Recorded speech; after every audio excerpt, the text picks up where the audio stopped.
I always get into dancing with my own song. I'm going to ask your forgiveness because there is something going on.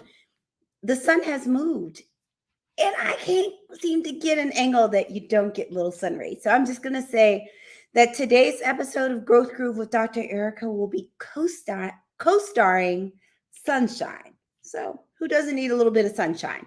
So let's go. Let's look over here. What are we talking about today? So number one, I want to say thank you and welcome to Growth Groove with Dr. Ericka. This is where you can find me on Tuesday nights at 7 p.m. Eastern. Today we are talking about reflections over the past year of life for my birthday. I'm going to talk about some lessons that I've learned over the last year that may be helpful to you. So I'm not going to just be talking about myself because this is actually still all about you, even though it's a little bit about me. So I am so excited. If you don't know me, I am Dr. Ericka, Harvard trained, double board certified psychiatrist and integrative lifestyle coach. I am passionate about helping you be better, do better, and live better. I do that through my adult telepsychiatry, my books, including Fix Your Fairy Tale, A Woman's Guide to a Great Life, Love, and Legacy, my speaking, and my podcast, Better with Dr. Ericka. I do all of this to help busy people like you that show up for everybody. You show up for work, you show up for your family, you show up for your friends, you show up for your community, but you don't always show up for yourself. Or you look around like, and no one's showing up for you. So I do all of this to put you back in your life. So a couple of quick housekeeping things. If you know someone that needs this, please share. The next thing, if you know someone that needs this, just tag them. Tag. The last thing is if you're watching it later, don't even worry about it. Just put a hashtag replay in the comments. Sound like a plan? So we're just going to talk about these things and then I'm going to get you out of here. So this year of life has been really interesting. Now, I'm not going to tell you exactly my birthday. It's this week. Hasn't happened yet. So there are a few days possible. And I'm excited about my birthday, but it's been interesting because over the last week, people have been like, hey, what are you doing for your birthday? E, what you doing for your birthday? It's like, I don't know. And I realized I've been in this space where it's been so focused on restoration and then shifting into some level of productivity that just hasn't been on the radar. It's been more kind of day to day versus what am I doing for my birthday next week? So not a bad thing. It just for some reason this year for me, it just seems like it's going to be a little bit more quiet, and that's not a bad thing. You can have things as loud. Probably doesn't help that I'm also in this 21-day challenge that includes eating a certain way too, so that I can enjoy some stuff, but other stuff probably won't even sit well on the tummy as much as I'd love to just roll around in some cake. Probably won't feel good. So as you come in, just let me know where you are coming in from. I would love it. And just give me a quick hello, and I'm going to give a hello back to you. So one of the biggest things I learned this year is we've had so many talks, and I've talked to you about trauma, and there have been so many things that have been traumatic in the world. And we talk a lot about generational trauma. And I came to the conclusion that I want to spread generational joy instead of generational trauma. Let me say it one more time. I want to spread generational joy instead of generational trauma. You might be like, hey, that sounds good. How you going to do that? So let me tell you how you do it. The first thing is to get a therapist and work on your own stuff. So that you are not trauma reactive and taking that into your experiences with others and how you move through the world.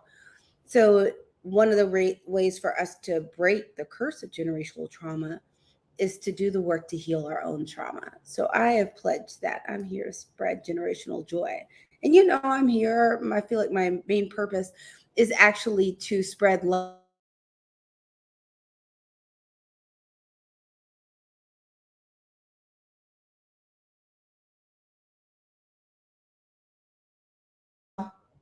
The internet won't let me be great.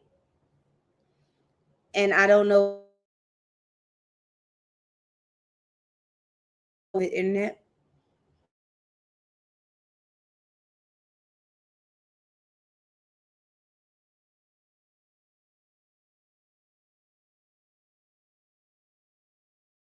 Better with Dr. Ericka. I'm coming back, but we're going to plug in because I don't have a ton to say, but I'd like for you to actually hear what I have to say.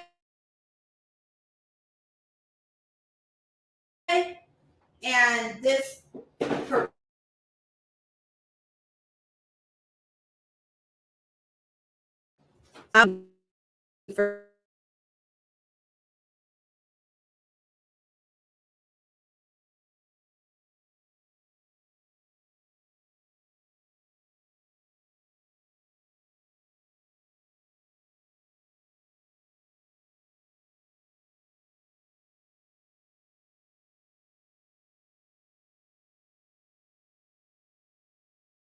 so let's see.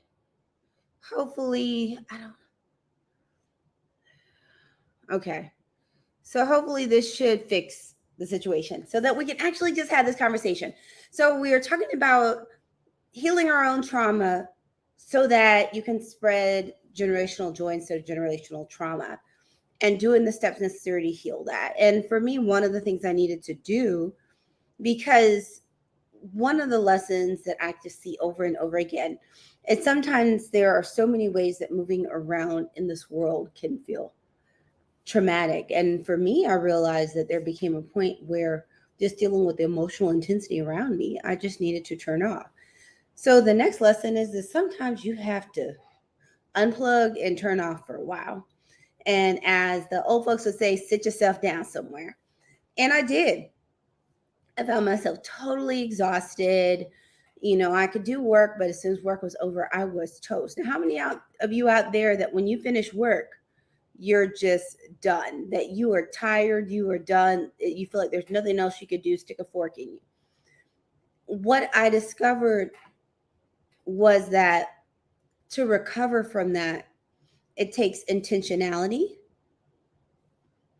and you have to figure out what your strategy is. So for me, at times, there are different people that are active on my wellness team. Now, this is one lesson I learned that I want to share with you is, I talked to you probably last year and we were talking about my whole wellness team and I had all of the people. I was literally seeing all the people from a chiropractor, an acupuncturist, my therapist, Lord, a masseuse. I mean, I was doing all of the things, like you name it, wellness coach, I had them all. And what I realized when I needed to recharge this time is there's always this balance between what you're going to do for healing and having enough space to do it. And I realized that running to appointment to appointment to appointment in this particular season or space was actually going to cause more harm than good. So I just pared everything down to a few essential people in my team. And that's one thing I want to urge you to do is when you're continuing to reassess kind of how you're doing, what's going on, continue to assess who's in your team, who you're working with, but also what's your capacity to work with all of these people. Because it can be great to have a million people, but sometimes a million people just is a bit much and you end up worn down from all the people. So one of my lessons was learning how much did I really need to slow down? And I need to slow all the way down, which meant I couldn't go see a million people because I couldn't have that many appointments. It was too exhausting. So as I said, I pared it down to just a couple of people and we moved from there. And that's how I got to the month of me that I referred to, that in June, that all of my priorities were around restoration and rebuilding, healing, and resting for myself so that I'd be in a place to be able to give as much as I needed to give and to no longer feel tired. So the lesson in that is sometimes you have to slow down. And it's always a little bit more fun to slow down before your body just tells you you have no choice. But slow down. Sometimes you just got to slow down.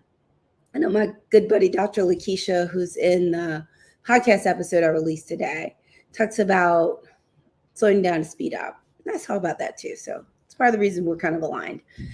So we talked about doing the steps to heal your own trauma so that you don't continue to spread generational trauma. The next is knowing when to slow down and being intentional about refueling, recharging, and making sure that your solutions for this are ones that actually feel good to you. The next lesson is sometimes life is about quality, not quantity. that one of the lessons I really learned this year is my close circle has gotten a little bit smaller. Nobody did anything bad, so nothing big. It's just things got a little bit smaller. And if you have a few really, I won't just say good quality people, but quality relationships, because there can be good people and the relationship still be shallow. I don't want to say shallow, superficial, but not in a bad way. It's just there's not necessarily that space cultivated to really share a lot. And I think you don't have to be that way with everyone. You just need a couple of critical people that really can hold space for you. The next lesson was that there are times when everyone's on the struggle bus and they can't hold space for you. I said it. So there are times where, and that's happened a lot this year, where you'll look around and everyone that you would usually talk to is on the struggle bus with you. So the lesson there is sometimes there are times where you wish people could hold space for you, but they don't have the capacity. And it's nothing wrong with them. They just don't have the capacity at the moment. That's one of the reasons I'm a big supporter of having a therapist, because there's someone that is literally paid to hold space for you. And sometimes you just need that. So that's another lesson. The other next lesson is I can have a great time at home. Now, that's not everyone's reality. Some people need to get out, they need to go travel, they need to do all the things. And I think the lesson is really your human experience is your human experience, and you have to live it the way that feels good to you. I'm going to give you some tips and some things to think about, and then you have to figure out how they work for you. Because one of the things that's been obvious for me during COVID, and then after, I did a lot of intense traveling the first half of 2021, the end of 21 and the first half of 2022, I was traveling constantly. So there are a lot of people that are like, I need to go on vacation, I need to travel. My reality is to escape my life is actually to be at home. I don't want to travel. I don't want to go anywhere. I just want to enjoy this home that is at the perfect spot of town that I love. I just want to chill. And I think some of it is realizing what is going to bring you joy and what's going to fuel your tank. For me right now, traveling doesn't fuel it. Traveling actually makes me feel more tired. Where there are some people that traveling fuels it. Some it's, for me, my primary love language is quality time. And sometimes it's just having a conversation on the phone, or I'll meet someone for lunch or something. But it's figuring out what's going to pour back into your bucket and do more of that. And I can't tell you what that is because it's so different for everyone, but it's do the quiet time, sit with yourself and figure out what's really going to do it for you and do more of that. And I'd say one of the next big things, and I'm not going to have you here forever, so this is going to be one of the last ones and we're going to wrap up, is that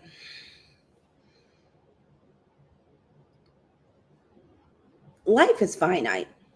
We don't know when we're checking out. We don't know when people we know are checking out. I feel like there was a period of time where every time I turned around, I'd hear someone else had cancer or had some serious illness or something going on. My parents are having friends pass away all the time. And you just don't know. So I feel like it's important to let people know that you love them. They say this stuff about giving people their flowers, but I feel like it's really important to actually tell people how you feel about them. Number one, it helps fill up their love book and helps them feel valued and seen. Number two, they probably will help you feel valued and seen back. Number three, you never know when someone's struggling, and then just getting one good word will make a difference. This is Minority Mental Health Awareness Month. We're getting near the end of it, and there have been times I was on an event for White Ox Talk about suicide, and there are many times people have literally said that someone just seeing them and saying that they cared, or just really seeing them, was the difference between them choosing to harm themselves or not. So really just letting people know how you feel and being genuine and honest about it. I think it's important. It is so important because you never know how much time. And along that same vein, between letting people know how you really feel about them, the next is actually make efforts to communicate or spend time with them. Calls people, or maybe, people that have seen me lately know I'll be like, let's get our calendars and pick something right now. Let's pick a time right now so we can see each other, because life is still busy. We're still pandemic living, even though I feel like sometimes I'm pandemic living more than some other people. But there's still a lot going on. People are busy. We're busy adults. And it's easy to get caught lost in all that busyness. And I want to encourage you to be intentional about connecting with others and letting people know that you care. It can mean a lot. So that's what I got. I'm not going to keep you here forever. We were just talking about some reflections over my last year of life, because my birthday's coming up. This is my birthday week.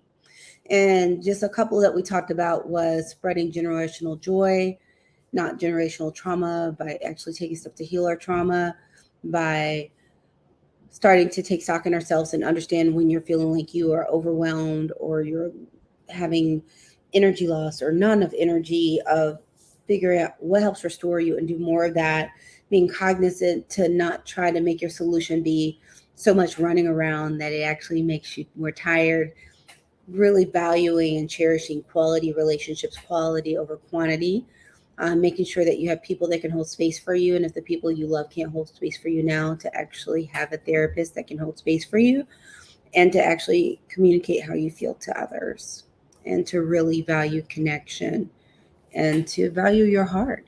So that's what I got for you today. Those are my reflections over my last year of life. I'm so excited about my next year. So while we are wrapping up, again, this is Dr. Ericka. I'm so happy to have you for Growth Groove with Dr. Ericka. Again, if you know someone that needs this, please share. If you know that someone that needs this, you can tag them. And also, if you're watching it later, put hashtag replay in the comments. I would love to know you're here.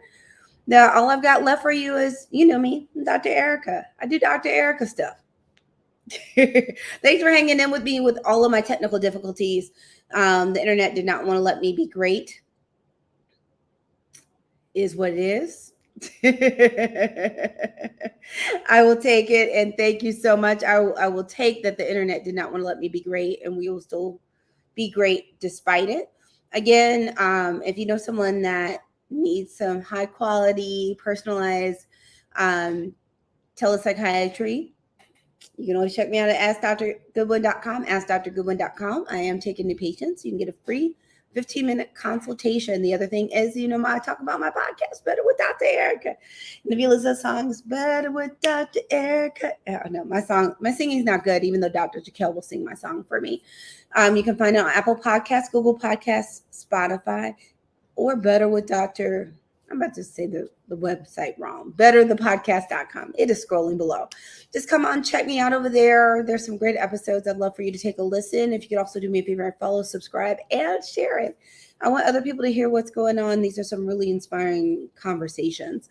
And that's what I got for you today. I will be back next week, Tuesday at 7 p.m. Eastern. Same place, same time for Growth Group with Dr. Ericka. Have a great night, and thank you.